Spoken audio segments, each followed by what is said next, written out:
GeM செய்திகளை வழங்குவோர் இதய மேட்ரிமோனியல். சிங்கிளா வாங்க, கப்பலா போங்க. Jayalakshmi Nagar, dream flats for sale. DTC பீரரா அப்ரூவ் பிளாட்ஸ் விற்பனைக்கு.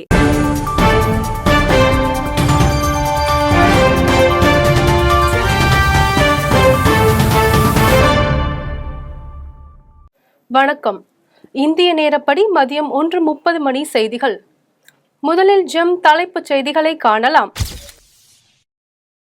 நாமக்கல் ரோட் ஷோ நிகழ்ச்சி பங்கேற்பதற்காக சேலம் வந்தடைந்தார் மத்திய அமைச்சர் ராஜ்நாத் சிங். 3 நாட்களாக நடைபெற்ற வருமான வரித்துறை சோதனை நிறைவு. முக்கிய ஆவணங்கள் சிக்கியுள்ளதாக தகவல். சென்னையில் தபால் வாக்கு சேகரிக்கும் பணி தொடக்கம். தபால் வாக்கினை செலுத்தினர் வேளச்சேரி முதியோர்கள். நெல்லை பாஜக வேட்பாளர் நயினார் நாகேந்திரன் மீது வழக்கு பதிவு. விதிகளை மீறி தேர்தல் பிரச்சாரம் மேற்கொண்டதற்காக தேர்தல் அதிகாரிகள் புகார். இந்த ஆண்டிற்கான முதல் சூரிய கிரகணம் இந்திய நேரப்படி இரவு 9:12 மணிக்கு தொடக்கம். வரலாறு காணாத புதிய உச்சத்தை எட்டியது தங்கம் விலை. ஒரு சவரன் 53,280 ரூபாய்க்கு விற்பனை. நாளை தொடங்குகிறது கூத்தாண்டவர் கோவில் சித்திரை பெருவிழா. நாளை சாகை வார்த்தல் நிகழ்ச்சியுடன் தொடக்கம். ஆந்திராவில் மது விலை குறைக்கப்படும். சந்திரபாபு நாயுடுவின் அறிவிப்பால் மது பிரியர்கள் உற்சாகம். இனி விரிவான செய்திகளை காணலாம். சென்னையில் தபால் வாக்கு சேகரிக்கும் பணி இன்று தொடங்கியது. சென்னை மாவட்டத்துக்கு உட்பட்ட 3 நாடாளுமன்ற தொகுதிகளில் மாற்றுத்திறனாளி மற்றும் 85 வயதுக்கு மேற்பட்ட வாக்காளர்கள் என மொத்தம் 75,120 பேர் உள்ளனர். இவர்களுக்கு கடந்த மாதம் 17ஆம் தேதி முதல் 25ஆம் தேதி வரையில் 12D படிவம் வழங்கப்பட்டது. அதில் 85 வயதுக்கு மேற்பட்டோர் 4,175 பேரும், மாற்றுத்திறனாளிகள் 363 பேரும் தபால் மூலம் வாக்களிக்க விருப்பம் தெரிவித்துள்ளனர். அதன்படி சென்னையில் இன்று காலை 10:30 மணிக்கு தொடங்கிய தபால் வாக்குப்பதிவு ஏப்ரல் 13 வரை நடைபெறுகிறது. இதையடுத்து அடையாறில் அமைந்துள்ள தென் சென்னை நாடாளுமன்ற தொகுதி தேர்தல் நடத்தும் அலுவலகத்தில் தபால் வாக்குக்கான வாக்குப்பெட்டி சீல் வைத்து வாக்காளர்களிடம் கொண்டு செல்லப்பட்டு வாக்கு செலுத்த உள்ளனர். மேலும் வேளச்சேரி டிஎஸ்பி காலனியில் உள்ள முதியோர்கள் தபால் வாக்கினை செலுத்தினர். யுகாதி பண்டிகையை ஒட்டி எதிர்க்கட்சி தலைவர் எடப்பாடி பழனிசாமி வாழ்த்து தெரிவித்துள்ளார். அதிமுக பொதுச் செயலாளர் எடப்பாடி பழனிசாமி வெளியிட்டுள்ள வாழ்த்து செய்தியில், உலகெங்கும் வாழும் தெலுங்கு மற்றும் கன்னட மொழி பேசும் மக்கள் அனைவருக்கும் இனிய யுகாதி திருநாள் நல்வாழ்த்துக்கள் என்றும், இந்த புத்தாண்டில் மேற்கொள்ளும் புதிய முயற்சிகள் எல்லாம் வெற்றி பெற்று சீரோடும் சிறப்போடும் வாழ்ந்திட வேண்டும் என்று மனதார வாழ்த்தி, புரட்சி தலைவர் எம்ஜிஆர், ஜெயலலிதா ஆகியோரது வழியில் அனைவருக்கும் இனிய யுகாதி திருநாள் வாழ்த்துக்கள் என்று கூறியுள்ளார்.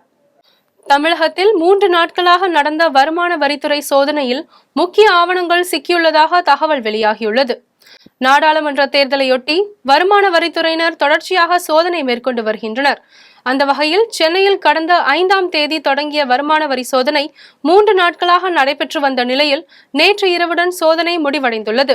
இதில் வாக்காளர்களுக்கு பணம் கொடுப்பதற்காக கோடிக்கணக்கில் பதுக்கி வைக்கப்பட்டுள்ளதாக கிடைத்த தகவலின் பேரில் வருமான வரித்துறையினர் சோதனை நடத்தி வருகின்றனர். அப்போது அரசியல் பிரமுகர்கள், ஒப்பந்ததாரர்கள் ஆகியோரின் வீடுகளில் நடத்திய சோதனையில் பல்வேறு முக்கிய ஆவணங்கள் சிக்கியுள்ளதாக கூறப்படுகிறது. மேலும் கைப்பற்றப்பட்ட ஆவணங்களை அதிகாரிகள் தீவிரமாக ஆய்வு செய்து வருகிறார்கள். இது தொடர்பாக கூடுதல் விவரங்களை வருமான வரித்துறையினர் விரைவில் வெளியிடுவார்கள் என்று எதிர்பார்க்கப்படுகிறது. நெல்லை பாஜக வேட்பாளர் நயினார் நாகேந்திரன் மீது போலீசார் வழக்கு பதிவு செய்துள்ளனர். நாடாளுமன்ற தேர்தலை ஒட்டி தேர்தல் நடத்தை விதிமுறைகள் அமலில் உள்ளது. இந்நிலையில் நெல்லை பாஜக வேட்பாளர் நயினார் நாகேந்திரன் விதிகளை மீறி இரவு 10 மணிக்கு மேல் தேர்தல் பிரச்சாரம் செய்ததாக தேர்தல் அதிகாரிகள் புகார் தெரிவித்துள்ளனர். இதையடுத்து விதிகளை மீறி தேர்தல் பிரச்சாரம் மேற்கொண்டதற்காக பாஜக வேட்பாளர் நயினார் நாகேந்திரன் உட்பட 25 பேர் மீது காவல்துறையினர் வழக்கு பதிவு செய்தனர். இந்த ஆண்டிற்கான முதல் சூரிய கிரகண நிகழ்வு இன்று தொடங்குகிறது. சூரியனுக்கும் பூமிக்கும் இடையே நேர்கோட்டில் நிலவு குறுக்கிட்டு நிலவு சூரியனை முழுமையாக மறைக்கும் முழு சூரிய கிரகணம் என்பதால் இந்த கிரகணம் அரிதானதாக கருதப்படுகிறது. மேலும் இந்த ஆண்டிற்கான முதல் சூரிய கிரகணமான இது இந்திய நேரப்படி இரவு 9:12 மணிக்கு தொடங்கி அதிகாலை 2:22 மணிக்கு நிறைவடைகிறது. இந்த சூரிய கிரகணம் இந்தியாவில் தென்படாது எனவும், அமெரிக்கா, மெக்சிகோ ஆகிய நாடுகளில் மட்டுமே தெரியும் எனவும் நாசா அறிவித்துள்ளது. முன்னாள் டிஜிபி சைலேந்திர பாபு கஞ்சா ஒழிப்பில் ஓ போட்டதுதான் மிச்சம் என்று எடப்பாடி பழனிசாமி குற்றம் சாட்டியுள்ளார். திருவள்ளூரில் தேமுதிக வேட்பாளர் நல்ல தம்பியை ஆதரித்து அதிமுக பொதுச் செயலாளர் எடப்பாடி பழனிசாமி பிரச்சாரத்தில் ஈடுபட்டார். அப்போது பேசிய அவர், தமிழகத்தில் போதைப் பொருள் புழக்கம் அதிகரித்துள்ளதாகவும் முன்னாள் டிஜிபி சைலேந்திர பாபு கஞ்சா ஒழிப்பில் ஓ போட்டதுதான் மிச்சம் என்றும் குற்றம் சாட்டினார்.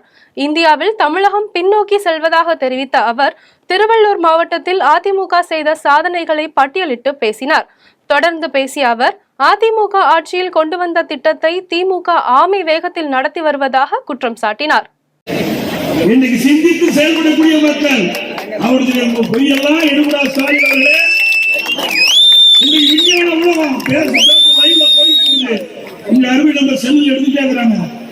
அவருடைய நண்பருக்கு அப்படியே போட்டு காட்ட நீ விஞ்ஞான உலகத்துல உங்க பொய்யெல்லாம் எடுபடாது ஸ்டாலின் அவர்களே. எங்க பார்த்தாலும் போதைப் பொருள் நடமாட்டம் தமிழகத்தில் அதிகரிச்சிருக்கு. இன்றைக்கு இளைஞர்கள் மாணவர்கள் போதைக்கு அடிமையாகி சீரழிவு காட்சி பார்த்து திமுக ஆட்சியில் இதை தடுப்பதற்கு வக்கு இல்ல, திறமை இல்ல. என்ன நடவடிக்கை எடுத்தீங்க? இதுக்கு மீது ஒரு டிஜிபி இருந்தார் சைலேந்திர பாபுன்னு ஒரு ரிட்டையர் ஆகி போயிட்டார். சிலம்பு ஆசான்களுக்கு வழங்கிய 3% இடஒதுக்கீட்டை அமல்படுத்த வேண்டும் என தமிழக அரசுக்கு சிலம்பக்கலை சார்பில் கோரிக்கை விடுக்கப்பட்டுள்ளது. இந்தியன் சிலம்ப பள்ளியின் ஆடவர் மற்றும் மகளிருக்கான சிலம்ப போட்டி சென்னை சைதாப்பேட்டையில் உள்ள தனியார் கல்லூரியில் நடைபெற்றது. இந்தியன் சிலம்ப பள்ளி தலைவர் SM மணி தலைமையில் நடைபெற்ற போட்டியில் சிறப்பு விருந்தினராக சென்னை உயர்நீதிமன்ற வழக்கறிஞர் பிரபுராம், தமிழ்நாடு நாடார் சங்க தலைவர் முத்துரமேஷ், சமூக ஆர்வலர் ஆனந்த், தொழிலதிபர் ராஜேந்திரன் உள்ளிட்ட பலர் கலந்து கொண்டனர். நிகழ்ச்சியை தொடர்ந்து ஜெம் தொலைக்காட்சிக்கு பிரத்யேக பேட்டி அளித்த முத்துரமேஷ், அரசு பள்ளி கல்லூரிகளில் சிலம்பு ஆசான்களை பணியமர்த்த வேண்டும் என்றும் சிலம்பு ஆசான்களுக்கு வழங்கிய 3% இடஒதுக்கீட்டை அமல்படுத்த வேண்டும் எனவும் கோரிக்கை விடுத்தார். நிகழ்ச்சிக்கான ஏற்பாடுகளை ரசல் ராஜ் மற்றும் பரமராஜ் ஆகியோர் செய்திருந்தனர். விழாவில் ஏராளமான பெற்றோர்கள் தங்களது குடும்பத்தினருடன் கலந்து கொண்டனர். முத்துரமேஷ் நல தலைவர் ஐயா இன்று மக்கள் கட்சி சிலம்பு போட்டி தமிழர்களுடைய பாரம்பரிய பண்பாட்டு கலாச்சார கலை. அந்த கலையை காப்பாற்றும் வகையில் தமிழக அரசு பள்ளி கல்லூரிகளில் சிலம்பு ஆசான்களை ஆசிரியர்களாக நியமிக்க வேண்டும் என கேட்டுக்கொள்கிறோம். அதே போல் தமிழக அரசு கடந்த 2 ஆண்டுகளுக்கு முன்பு அரசு வேலைவாய்ப்புகளில் 3% இடஒதுக்கீடு சிலம்பு வீரர்களுக்கு வழங்கியது. ஆனால் அதை இதுவரை நடைமுறைப்படுத்தவில்லை. அதை உடனடியாக நடைமுறைப்படுத்த வேண்டும் என்று கேட்டுக்கொள்கிறோம். நன்றி. மதுரை வெள்ளலூர் அருகே பிரச்சாரம் மேற்கொண்ட அமைச்சர் மூர்த்தியுடன் எந்தவிதமான திட்டங்களும் வளர்ச்சி பணிகளிலும் மேற்கொள்ளவில்லை என பொதுமக்கள் கேள்வி எழுப்பியதால் பரபரப்பு ஏற்பட்டது. மதுரை மாவட்டம் மேலூர் அருகே உள்ள வெள்ளலூர், மட்டங்கிப்பட்டி, உரங்கான்பட்டி உள்ளிட்ட பல்வேறு கிராமங்களில் இந்தியா கூட்டணி சார்பில் மதுரை நாடாளுமன்ற உறுப்பினர் பதவிக்கு போட்டியிடும் மார்க்சிஸ்ட் கம்யூனிஸ்ட் கட்சி வேட்பாளர் சு வெங்கடேசனை ஆதரித்து பதிவுத்துறை அமைச்சர் மூர்த்தி பிரச்சாரம் மேற்கொண்டு வாக்கு சேகரித்தார். அப்போது வெள்ளலூர் அருகே பிரச்சாரம் மேற்கொள்ளும் போது அங்கு வந்த சிலர் கடந்த முறை வெற்றி பெற்ற நிலையில் மேல்நிலை நீர்த்தேக்க தொட்டி பராமரிப்பு மற்றும் மயானத்திற்கு செல்லும் வழியில் உள்ள பாலம் ஆகியவற்றை சீரமைக்க எந்தவிதமான நடவடிக்கையும் எடுக்கவில்லை என கூறி கேள்வி எழுப்பினர். இதையடுத்து அமைச்சர் மூர்த்தி அவர்களை சமாதானம் செய்து தேர்தல் முடிந்தவுடன் உரிய நடவடிக்கை எடுக்கப்படும் என தெரிவித்த நிலையில் இதுகுறித்த வீடியோ காட்சிகள் தற்போது சமூக வலைதளங்களில் வைரலாகி வருகிறது. அதிமுக முன்னாள் சட்டமன்ற உறுப்பினர் AKS அன்பழகன் இன்று காலமானார். திருவண்ணாமலை மாவட்டம் பெரணமல்லூர் தொகுதி அதிமுக முன்னாள் சட்டமன்ற உறுப்பினர் AKS அன்பழகன். இவர் MGR மன்ற இணை செயலாளராகவும் பணியாற்றி வந்தார். இந்நிலையில் உடல்நலக்குறைவால் பாதிக்கப்பட்ட AKS அன்பழகன் இன்று காலமானார். அவரது மறைவுக்கு அரசியல் கட்சியினர் உட்பட பல்வேறு தரப்பினர் இரங்கல் தெரிவித்துள்ளனர். பல்லடம் அருகே திமுக தேர்தல் பணிமனை அலுவலகத்தில் திமுகவினர் அண்ணாமலைக்கு கண்டனம் தெரிவித்தனர். திருப்பூர் மாவட்டம் பல்லடம் சட்டமன்ற தொகுதிக்கு உட்பட்ட பல்வேறு பகுதிகளில் கோவை நாடாளுமன்ற பாஜக வேட்பாளர் அண்ணாமலை தேர்தல் பிரச்சாரத்தில் ஈடுபட்டார். அப்போது பேசிய அவர், வடுகபாளையம் புதூர் ஊராட்சிக்கு உட்பட்ட பஞ்சாயத்து நிர்வாகத்தின் துணைத் தலைவர் குடிநீர் இணைப்பிற்கு லஞ்சம் பெறுவதாக பொதுமக்கள் மத்தியில் குற்றச்சாட்டு வைத்தார். ஜல் ஜீவன் திட்டம் இலவசமாக மத்திய அரசால் வழங்கப்படுவதாகவும் அதற்கு இடையூறாக திமுகவினர் இருப்பதாகவும் குற்றம் சாட்டினார். இதையடுத்து அண்ணாமலை அறியாமையில் முழு விவரம் தெரியாமல் பேசுகிறார் என்றும் இது ஒரு நல்ல தலைவருக்கு அழகு இல்லை என்றும் துணைத் தலைவர் மணிமேகலை மற்றும் திமுக சேர்ந்த அன்பரசன், கிருஷ்ணமூர்த்தி உள்ளிட்ட நிர்வாகிகள் செய்தியாளர்களை சந்தித்து தங்களுடைய கண்டனத்தை பதிவு செய்தனர். மேலும் ஜல் ஜீவன் திட்டம் என்பது 10% பொதுமக்களின் நிதி மற்றும் 90% மத்திய அரசின் நிதி கொண்டு வழங்கப்படுவதாகவும் இவை அறியாமல் அண்ணாமலை திமுகவின் ஓட்டுகளை சிதைப்பதற்காக துணைத் தலைவர் மீது குற்றம் சாட்டு வைத்ததாகவும் பல்லடம் அருகே திமுக தேர்தல் பணிமனை அலுவலகத்தில் செய்தியாளர்களிடம் கண்டனம் தெரிவித்தார். ஊராட்சி மன்ற திராவிட முன்னேற்ற கழகத்தினுடைய ஊராட்சி மன்ற துணைத் தலைவர் ஜேஜேஎம் திட்டத்தில், அதாவது ஒன்றிய அரசின் மூலம் வரக்கூடிய திட்டத்தில் பைப் கனெக்ஷனில் கனெக்ஷனுக்கு 8000 ரூபாய் கேட்டாங்க. அந்த பணம் கொடுத்தா தான் உங்களுக்கு பைப் கனெக்ஷன் கொடுக்க முடியும் அப்படிங்கிற மாதிரி சொன்னோம் அப்படிங்கிற கருத்து தெரிவித்தார். அவர் பாதிக்கப்பட்ட நபரோ சம்மந்தப்பட்ட நபரோ யாருமே அதை தெரிவிக்கலை, புகாராக தெரிவிக்கலை. ஆனால் யாரோ எழுதி கொடுத்த துண்டு சீட்டை வைத்து கொண்டு நீங்கள் பாருங்கள், நீங்கள் காலையில் செய்திகளாக நீங்களும் இருந்திருப்பீங்க, அவர் அந்த துண்டு சீட்டை வச்சு தான் படித்தார். படுவாளையம்புதூர் ஊராட்சி திராவிட முன்னேற்ற கழகத்தினுடைய துணைத் தலைவருங்கிறத துண்டு சீட்டை வச்சு தான் படித்தார்.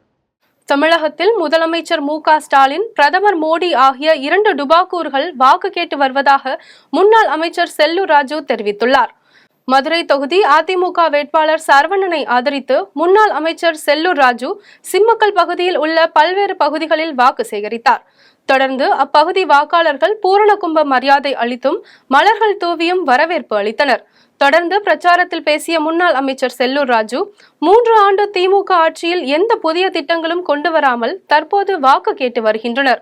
உதயநிதி ஸ்டாலின் வாக்கு கேட்டு சென்றால் பொதுமக்களே கேள்வி கேட்க துவங்கியுள்ளதாக கூறிய அவர் பதில் சொல்ல முடியாமல் மாற்றி பேசுவதாக தெரிவித்தார். மேலும் தேர்தலுக்கு பிறகு மக்களுக்கு அதிர்ச்சியை ஏற்படுத்தும் வகையில் மின் கட்டண உயர்வு குறித்து அறிவிப்பு வெளியாக உள்ளது. தமிழக மக்களிடம் 2 டுபாக்கூர்கள் வாக்கு கேட்டு வருகிறார்கள் என்றும் ஒருவர் மு.க. ஸ்டாலின், மற்றொருவர் பிரதமர் மோடி. அவர்கள் கொடுக்கும் வாக்குறுதிகளை நம்பி மக்கள் வாக்களிக்க கூடாது என்று தெரிவித்தார். தேர்தல் நன்கொடைகள் அளிக்காத நிறுவனங்கள் மீது அமலாக்கத்துறையை ஏவிவிட்டு பிரதமர் மோடி கேவலமான ஆட்சியை நடத்துவதாக முன்னாள் சிபிஎம் கட்சி மாநில செயலாளர் ராமகிருஷ்ணன் சாடியுள்ளார். திருவாரூர் மாவட்டம் திருத்துறைப்பூண்டியில் நாகை தொகுதி இந்தியா கூட்டணி வேட்பாளர் செல்வராஜை ஆதரித்து முன்னாள் மார்க்சிஸ்ட் கம்யூனிஸ்ட் கட்சியின் மாநில செயலாளர் ராமகிருஷ்ணன் தேர்தல் பரப்புரையில் ஈடுபட்டார். அப்போது இந்தியாவில் உள்ள எத்தனையோ பிரதமர்கள் ஆட்சி புரிந்து இருக்கிறார்கள், மோடியை போன்று ஒரு கேடி இந்தியாவில் ஆட்சி புரியவில்லை என்றும் கடந்த 10 ஆண்டுகளில் ஒருமுறை கூட பத்திரிகையாளர்களை சந்திக்க தகுதியற்ற பிரதமராக மோடி இருப்பதாக விமர்சித்தார். தேர்தல் பத்திரங்களை அறிமுகப்படுத்தி அதன் மூலம் பல லட்சம் கோடி ரூபாய் ஊழல் செய்தவர் மோடி என்றும் மோடிக்கு தேர்தல் நிதி நன்கொடைகள் அளிக்காத நிறுவனங்கள் மீது அமலாக்கத்துறையை ஏவிவிட்டு அவர்களிடமிருந்து பணம் சுரண்டும் கேவலமான ஆட்சியை நடத்தி வருவதாக சாடினார். தொடர்ந்து பேசிய அவர், இந்த தேர்தலில் மீண்டும் மோடி ஆட்சிக்கு வந்தால் இந்தியாவில் தேர்தல் என்ற ஒரு வார்த்தைக்கு இடமில்லாமல் போய்விடும் என்று கூறிய அவர் மோடியை வீட்டிற்கு அனுப்ப வேண்டும் என்று வாக்கு சேகரித்தார். போரூர் அருகே குடிபோதையில் மருத்துவர் ஓட்டி வந்த கார் மோதிய விபத்தில் 11ஆம் வகுப்பு பள்ளி மாணவன் உயிரிழந்த சம்பவம் சோகத்தை ஏற்படுத்தியுள்ளது. சென்னை போரூர் அடுத்த ஐயப்பன் தாங்கல் வேணுகோபால் நகர் பகுதியை சேர்ந்தவர் யோவான். இவர் 11ஆம் வகுப்பு படித்து வந்தார். கடந்த 2 நாட்களுக்கு முன்பு ஐயப்பன் தாங்கல் பகுதி சாலையை கடக்க முயற்சி செய்த போது வேகமாக வந்த கார் மாணவர் மீது மோதி விபத்துக்குள்ளானது. விபத்தில் காயம் அடைந்த மாணவனை மீட்டு அக்கம் பக்கத்தினர் தனியார் மருத்துவமனையில் சிகிச்சைக்காக கொண்டு சென்றனர். அங்கு சிகிச்சை பெற்று வந்த மாணவன் சிகிச்சை பலனின்றி பரிதாபமாக உயிரிழந்தார். இந்த சம்பவம் குறித்து போலீசார் விசாரணை நடத்தியதில் காரை ஓட்டி வந்தவர் மணப்பாக்கத்தில் உள்ள தனியார் மருத்துவமனையில் மருத்துவராக பணிபுரியும் சதீஷ்நாத் என்பதும் இவர் குடிபோதையில் காரை ஓட்டியதும் தெரிய வந்தது. இதையடுத்து மருத்துவர் ஓட்டி வந்த காரை பறிமுதல் செய்த போலீசார் தொடர்ந்து அவரிடம் விசாரணை நடத்தி வருகின்றனர். காஞ்சிபுரத்தில் வீட்டில் உறங்கிக் கொண்டிருந்த பெண்ணை மர்ம நபர் ஒருவர் கத்தியால் குத்தி 3 சவரன் தங்க நகையை பறித்து சென்ற சம்பவம் பரபரப்பை ஏற்படுத்தியுள்ளது. காஞ்சிபுரம் மாவட்டம் குருவிமலை பகுதியில் ரகுபதி என்பவரின் மனைவி சரஸ்வதி தன்னுடைய 2 மகன்களுடன் வசித்து வருகிறார்.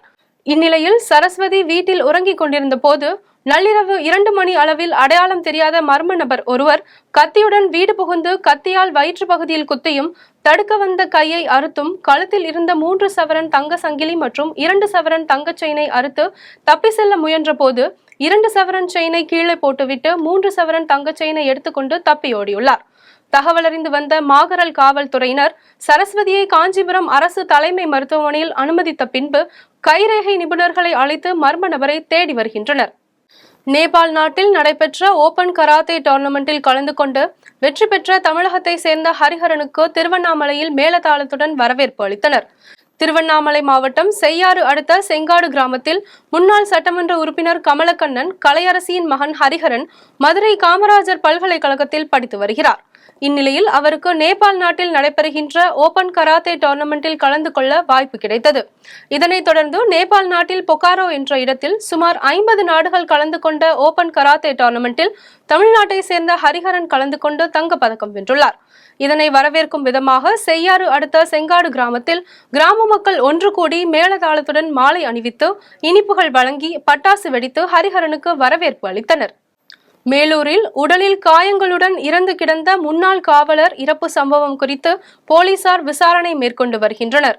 மதுரை மாவட்டம் மேலூர் அருகே நொண்டிகோவில்பட்டியை சேர்ந்த லட்சுமணன் சிவகங்கை மாவட்ட காவல்துறையில் காவலராக பணிபுரிந்து வந்துள்ளார். இந்நிலையில் அவர் கடந்த 3 ஆண்டுகளுக்கு முன்பு பணி நீக்கம் செய்யப்பட்டதாக கூறப்படுகிறது. இதனைத் தொடர்ந்து கூலி வேலை செய்து வந்த நிலையில் மேலூர் செக்கடி பகுதியில் உடலில் காயங்களுடன் இறந்து கிடப்பதாக மேலூர் காவல்துறையினருக்கு அப்பகுதியினர் தகவல் தெரிவித்துள்ளனர். இதனை அடுத்து சம்பவ இடத்திற்கு விரைந்து வந்த மேலூர் காவல்துறையினர் லட்சுமணன் உடலை கைப்பற்றி பிரேத பரிசோதனைக்காக மேலூர் அரசு மருத்துவமனைக்கு அனுப்பி வைத்து இது குறித்து விசாரணை மேற்கொண்டு வருகின்றனர். மேலும் லட்சுமணன் உடலில் இரத்த காயங்கள் இருப்பதால் அவரது இறப்பில் மர்மம் இருப்பதாக உறவினர்கள் குற்றம் சாட்டியதுடன் இது குறித்து காவல்துறையினர் உரிய விசாரணை மேற்கொண்டு நடவடிக்கை எடுக்க வேண்டும் என வலியுறுத்தியுள்ளனர். ராமநாதபுரத்தில் பச்சையப்ப வள்ளல் நினைவு நாளை அரசு விழாவாக கொண்டாட வேண்டும் என்று அகில இந்திய அகமுடையார் நிறுவன தலைவர் பொன் ரஜினிகாந்த் தெரிவித்துள்ளார். ராமநாதபுரத்தில் அகில இந்திய அகமுடையார் மகாசபை தலைவர் பொன் கரு ரஜினிகாந்த் செய்தியாளர்களை சந்தித்தார்.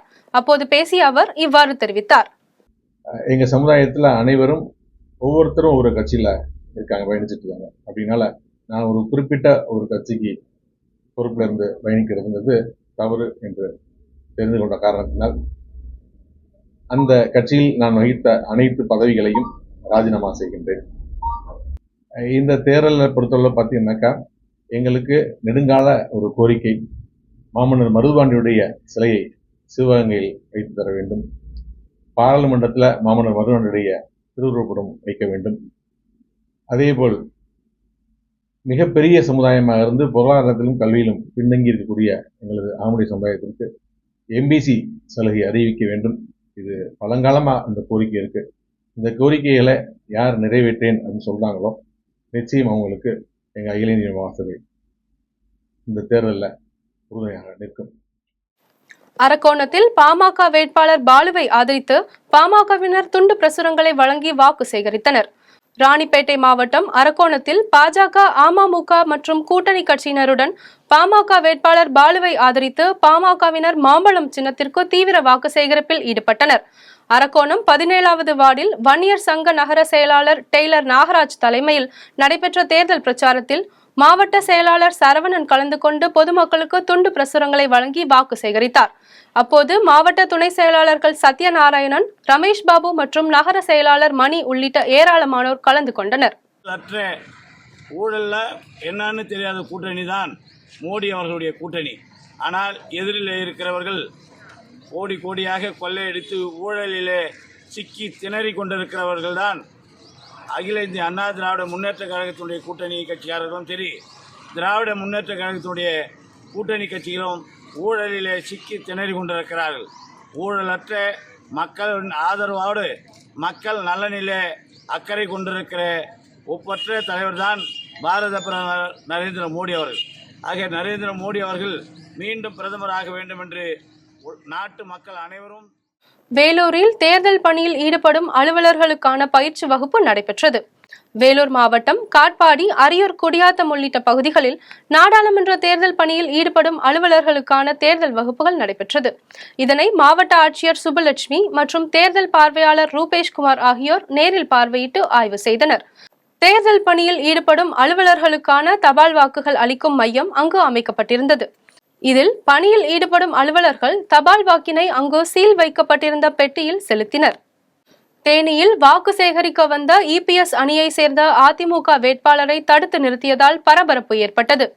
தேனி மாவட்டம் உத்தமபாளையம் தாலுகாவுக்கு உட்பட்ட பல்லவராயன்பட்டியில் நாடாளுமன்ற தேர்தலையொட்டி அதிமுக வேட்பாளர் நாராயணசாமி இரட்டை இலை சின்னத்திற்கு வாக்கு சேகரிப்பில் ஈடுபட்டார். அப்போது பல்லவராயன்பட்டி பகுதியை சேர்ந்த அதிமுக கட்சிக்காரர்கள் இருசக்கர வாகனத்தை சாலையின் குறுக்கே நிறுத்தி நாராயணசாமியின் வாகனத்தை தடுத்து நிறுத்தி ஊருக்குள் செல்ல அனுமதிக்க முடியாதென கூறி வாக்குவாதம் செய்தனர். இதனால் இரு தரப்பினருக்கும் இடையே தள்ளுமுள்ளு ஏற்பட்டது. மேலும் பல்லவராயன்பட்டியில் பல சமுதாயத்தை சேர்ந்தவர்கள் எம்ஜிஆர் காலத்திலிருந்து அதிமுகவிற்கு கட்சி வேலை செய்து வருவதாகவும், தற்போதுள்ள எடப்பாடி பழனிசாமி தலைமையிலான அதிமுக ஒரு சமூகத்தினரை மட்டும் கட்சியில் சேர்த்துக்கொண்டு மற்ற சமுதாயத்தினரை கட்சியில் சேர்க்காமல் ஒருதலைபட்சமாக செயல்படுவதாகவும் அப்பகுதியினர் குற்றம் சாட்டினர். இதனையடுத்து இபிஎஸ் தலைமையிலான அதிமுக வேட்பாளர் தங்கள் பகுதியில் வாக்கு கேட்டு வர வேண்டாம் என கூறி மீண்டும் வாக்கு கேட்டு வந்தால் ஊர் மக்கள் ஒன்று திரண்டு போராட்டம் நடத்தி தேர்தலை புறக்கணிப்போம் என தெரிவித்தனர். இதனால் அப்பகுதியில் பரபரப்பு ஏற்பட்டது. தூத்துக்குடியில் வாக்குச்சாவடி அலுவலர்களுக்கான முதற்கட்ட தபால் ஓட்டு பதிவு செய்யும் பணி இன்று தொடங்கியது. தூத்துக்குடி காமராஜர் கல்லூரியில் தேர்தல் பணியில் ஈடுபட்டுள்ள ஆசிரியர்கள், அரசு ஊழியர்கள் மற்றும் வாக்குச்சாவடி அலுவலர்களுக்கான பயிற்சி முகாம் நடைபெற்றது. இதில் கலந்து கொண்ட வாக்குச்சாவடி அலுவலர்களுக்கான தபால் ஓட்டு பதிவு செய்யும் பணி தொடங்கியது. இதையடுத்து வாக்குச்சாவடி அலுவலர்களுக்கு அவர்களது வாக்காளர் அடையாள அட்டை சரிபார்க்கப்பட்டு தபால் ஓட்டுக்கான விண்ணப்ப படிவம் வழங்கப்பட்டது. பின்னர் அதை பூர்த்தி செய்து தேர்தல் அலுவலர்களிடம் வழங்கிய பின்பு அவர்கள் வாக்களிக்க வேண்டிய தொகுதிக்கான ஓட்டு சீட்டு வழங்கப்பட்டது. இதைத் தொடர்ந்து தேர்தல் பணியில் ஈடுபட்டுள்ள அலுவலர்கள் தாங்கள் ஓட்டு அளிக்க வேண்டிய தொகுதியில் வேட்பாளருக்கு மறைவான இடத்தில் வாக்களித்து பின்னர் அதை மூடிய கவரில் வைத்து சீல் இடப்பட்ட வாக்கு பெட்டியில் தங்கள் வாக்கை செலுத்தினர். பின்னர் மாலை 5 மணிக்கு அரசியல் கட்சி பிரதிநிதிகள் முன்னிலையில் இந்த வாக்குப்பெட்டி பிரிக்கப்பட்டு அதில் பதிவாகியுள்ள தபால் ஓட்டுகள் மாவட்ட ஆட்சியர் அலுவலகம் கொண்டு செல்லப்பட்டு அங்கிருந்து அந்தந்த தொகுதிகளுக்கு அனுப்பப்பட உள்ளது.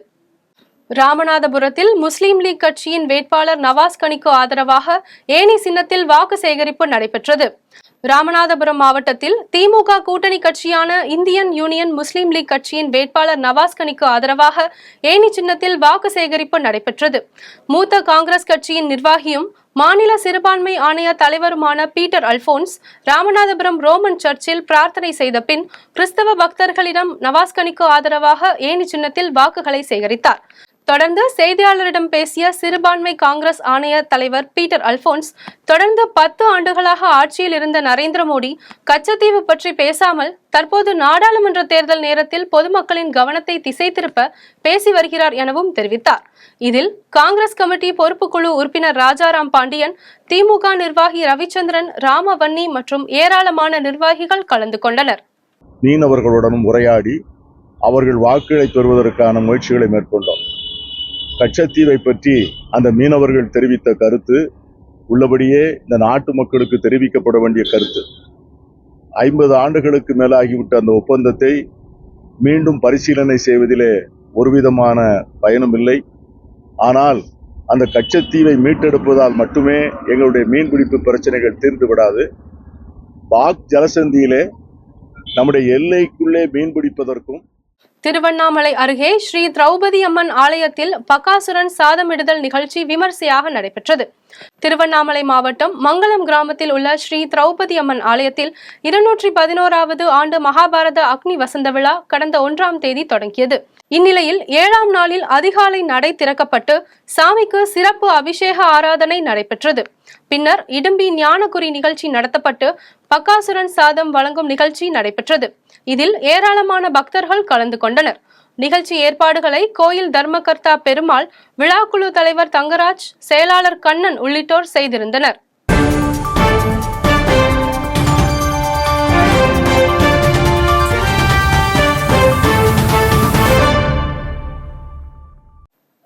இனி வருவது உலக செய்திகள். பிரான்சில் அடுக்குமாடி குடியிருப்பில் ஏற்பட்ட வெடி விபத்தில் 3 பேர் உயிரிழந்தனர். பிரான்ஸ் தலைநகர் பாரிஸ் அருகே 11th அரோன்சிமென்ட் பகுதியில் 8 மாடிகளை கொண்ட அடுக்குமாடி குடியிருப்பு உள்ளது. இதில் பலர் வசித்து வருகின்றனர். இந்நிலையில் இந்த அடுக்குமாடி குடியிருப்பின் 7வது தளத்தில் ஏற்பட்ட பயங்கர வெடிவிபத்தை தொடர்ந்து குடியிருப்பில் தீப்பற்றி மளமளவென பரவியது. இந்த தீ விபத்தில் 3 பேர் உயிரிழந்தனர். இது குறித்து தகவல் அறிந்து வந்த போலீசார் மற்றும் தீயணைப்பு மீட்பு குழுவினர் தீயை அணைத்தனர். இந்த சம்பவம் தொடர்பாக வழக்கு பதிவு செய்து போலீசார் விசாரணை நடத்தி வருகின்றனர்.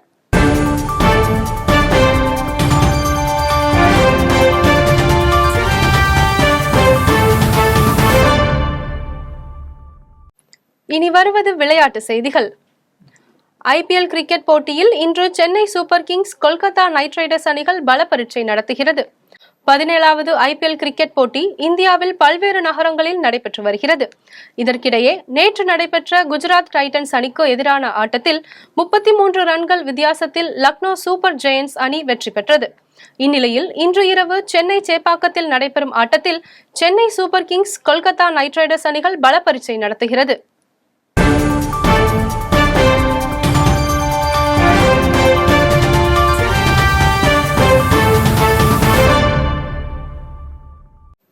இனி வருவது தங்கம், வெள்ளி விலை மற்றும் பங்கு சந்தை நிலவரம். சென்னையில் ஆபரண தங்கத்தின் விலை இன்று ஒரு சவரனுக்கு 360 ரூபாய் உயர்ந்து 53,280 ரூபாய்க்கு விற்பனை செய்யப்படுகிறது. தங்கம் விலை கடந்த சில நாட்களாக அதிரடியாக உயர்ந்து வருகிறது. இந்த நிலையில் இன்று தங்கம் விலை மேலும் அதிகரித்து வரலாறு காணாத அளவு புதிய உச்சத்தை தொட்டுள்ளது. இதனால் சாமானிய மக்கள் அதிர்ச்சி அடைந்துள்ளனர். அதன்படி சென்னையில் ஆபரண தங்கத்தின் விலை இன்று ஒரு கிராமுக்கு 45 ரூபாய் உயர்ந்து 6,660 ரூபாய்க்கு விற்பனை செய்யப்படுகிறது. ஆபரண தங்கத்தின் விலை சவரனுக்கு 360 ரூபாய் உயர்ந்து 53,280க்கு விற்பனை செய்யப்படுகிறது. 24 கேரட் தூய தங்கம் ஒரு சவரன் 58,120 ரூபாய்க்கு விற்பனை செய்யப்படுகிறது. மேலும் வெள்ளி விலை கிராமுக்கு 88 ரூபாய்க்கும் 1 கிலோ வெள்ளி 88,000 ரூபாய்க்கும் விற்பனை செய்யப்படுகிறது. மும்பை பங்கு சந்தை இன்று உயர்வுடன் காணப்படுகிறது. மும்பை பங்கு சந்தை குறியீட்டு எண் சென்செக்ஸ் 372 புள்ளிகள் அதிகரித்து 74,620 புள்ளிகளில் வணிகமாகிறது. தேசிய பங்குச்சந்தை குறியீட்டு எண் நிப்டி 111 புள்ளிகள் அதிகரித்து 22,624 புள்ளிகளில் வணிகமாகிறது. மீண்டும் ஜெம் தலைப்புச் செய்திகள்.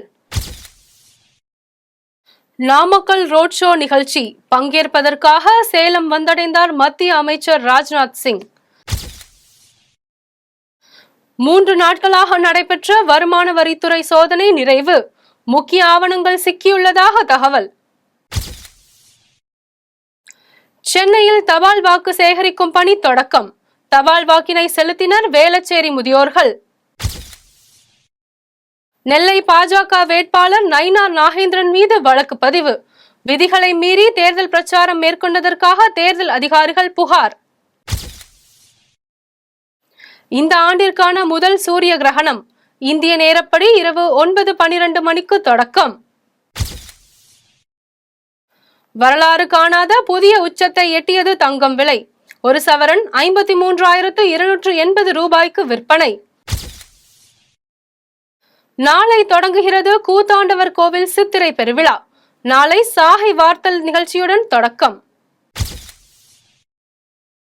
ஆந்திராவில் மது விலை குறைக்கப்படும். சந்திரபாபு நாயுடுவின் அறிவிப்பால் மது பிரியர்கள் உற்சாகம். இத்துடன் ஜெம் செய்திகள் நிறைவடைகின்றன. மீண்டும் ஜெம் செய்திகள் இரவு 8:30 மணிக்கு. உடனுக்குடன் செய்திகளை காண GemLive.tv என்ற இணையதளத்தில் இணைந்திருங்கள். நன்றி, வணக்கம்.